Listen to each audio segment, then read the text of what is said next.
Bismillahirrahmanirrahim. Assalamualaikum warahmatullahi wabarakatuh. Bertemu lagi dengan Miss Mai di mata pelajaran IPA kelas 8. Pada video ini kita akan melanjutkan materi kita di bab 12 yaitu tentang cahaya dan alat optik. Tapi di video ini kita hanya akan membahas cermin datar dan cermin cekung. Yang pertama kali akan kita pelajari adalah cermin. Apakah cermin itu? Cermin adalah suatu benda yang salah satu sisinya halus dan mengkilap yang dapat memantulkan cahaya dengan sempurna. Cermin terbagi menjadi 3, yaitu cermin datar, cermin cekung, dan cermin cembung. Mari kita bahas mulai dari cermin datar. Cermin datar adalah cermin yang permukaannya rata atau datar.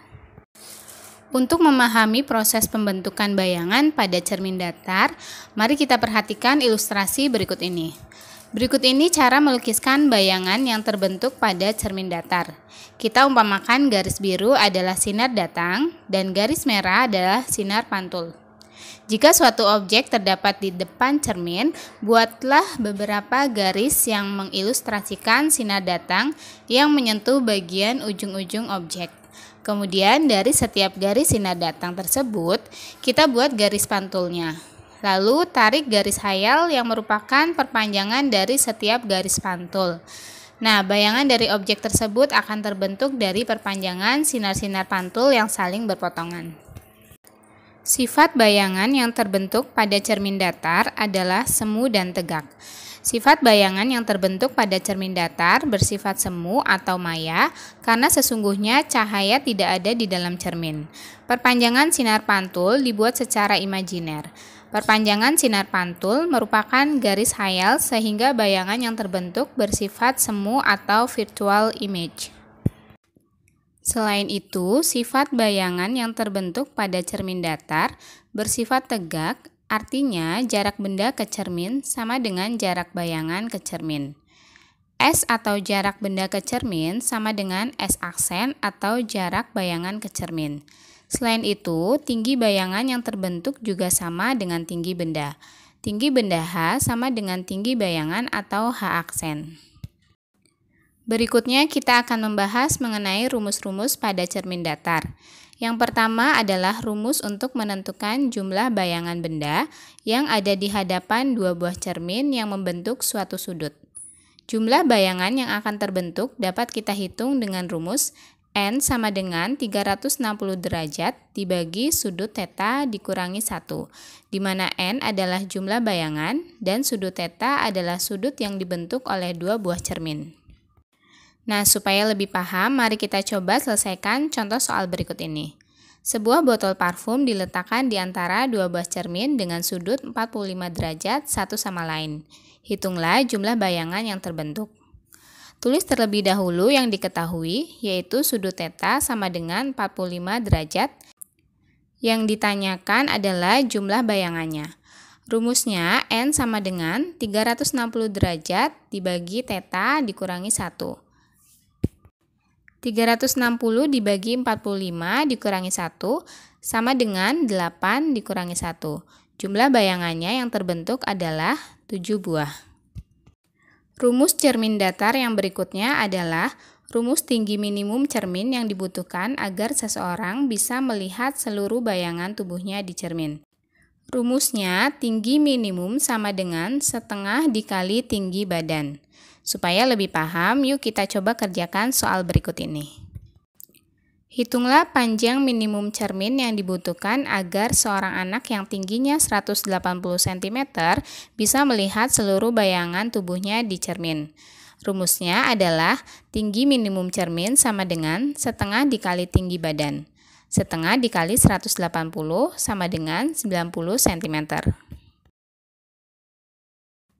Selanjutnya kita akan mempelajari mengenai cermin cekung. Cermin cekung adalah cermin yang permukaannya melengkung ke belakang. Ada beberapa unsur yang terdapat pada cermin cekung.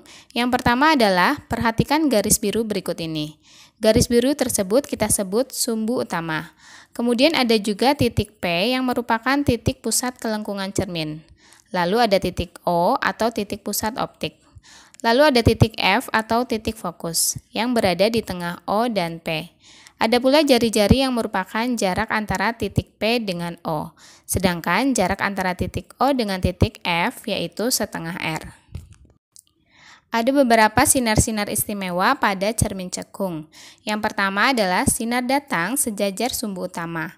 Sinar-sinar datang yang sejajar sumbu utama akan dipantulkan melewati titik fokus atau F. Kedua, sinar datang yang melalui titik fokus atau titik F akan dipantulkan sejajar sumbu utama. Lalu yang ketiga, sinar datang yang melalui titik pusat kelengkungan atau titik P akan dipantulkan kembali melalui titik yang sama, yaitu titik P. Perhatikan proses pembentukan bayangan pada cermin cekung berikut ini.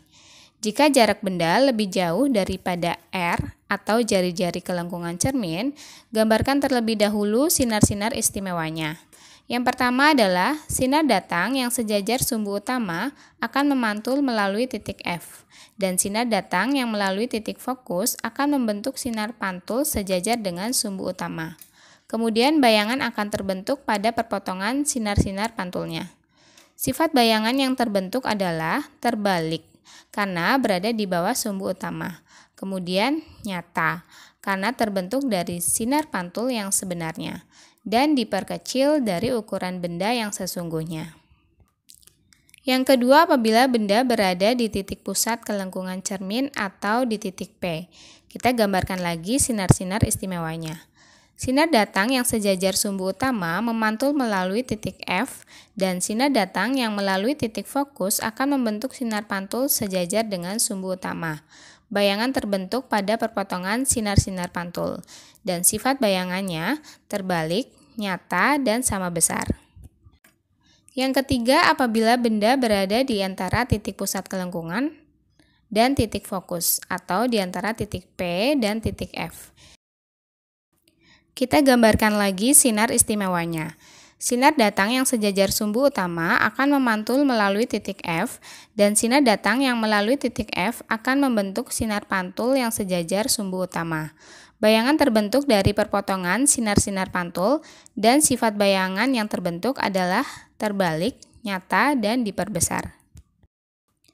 Yang keempat, apabila benda berada tepat di titik fokus atau di titik F. Kita gambarkan lagi sinar istimewanya.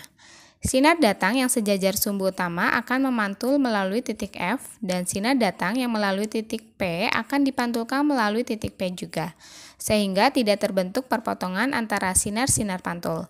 Karena itulah tidak ada bayangan yang terbentuk. Yang kelima, apabila benda berada di antara titik fokus dan titik pusat optik. Kita gambarkan dulu sinar istimewanya.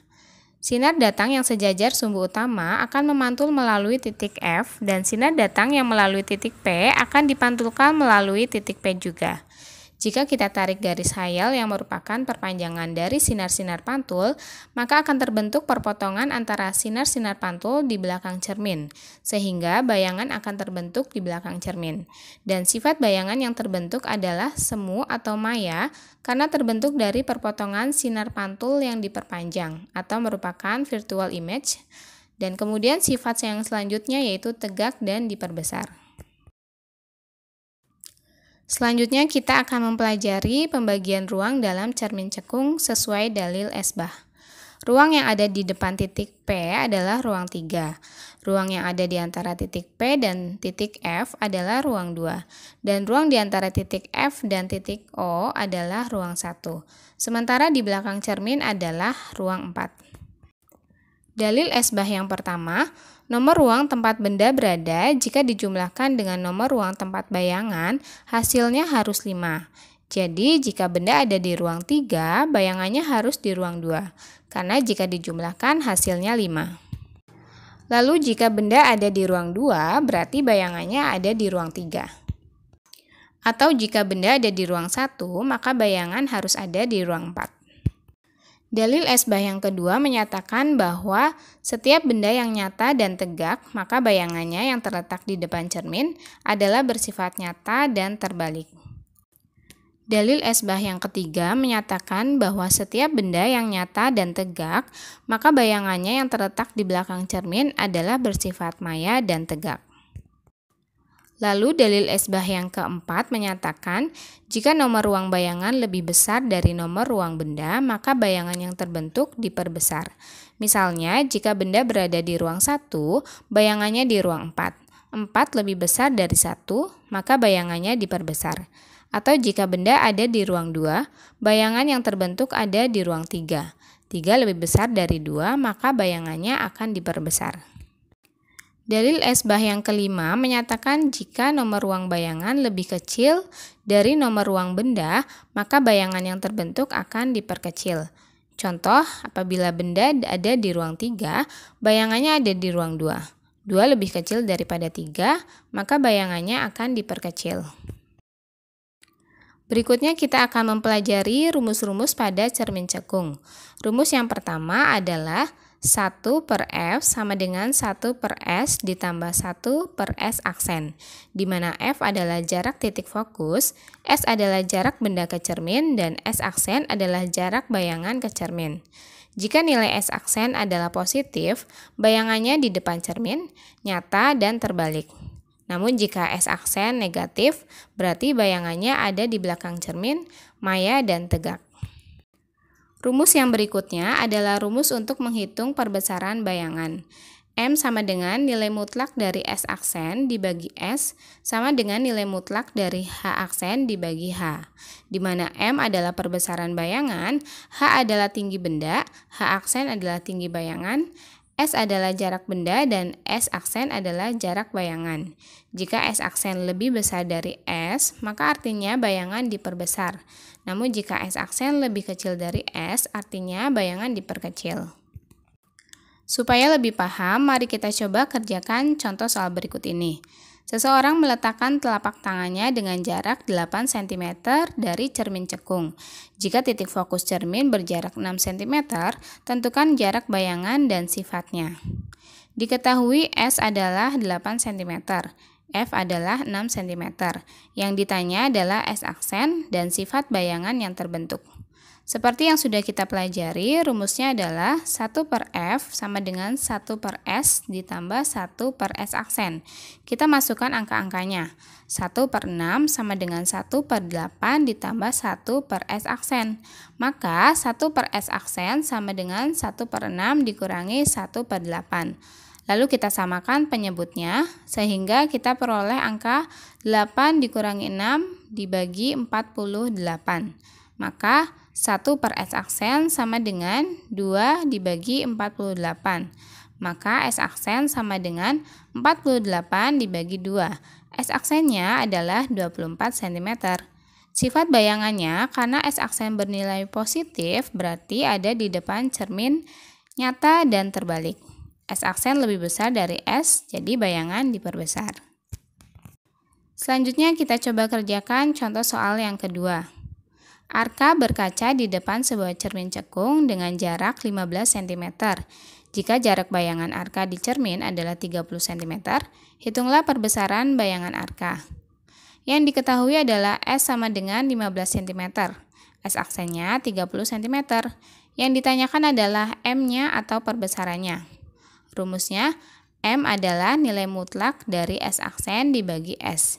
Jika kita masukkan angkanya, S aksen 30, S-nya 15, 30 dibagi 15, jawabannya 2. Perbesarannya adalah 2 kali. Baik anak-anak, itu tadi materi mengenai cermin datar dan cermin cekung sudah selesai kita bahas. Di pertemuan selanjutnya kita akan membahas cermin cembung dan lensa. Ucapkan terima kasih sudah menyaksikan video ini dan Miss tutup. Wassalamualaikum warahmatullahi wabarakatuh.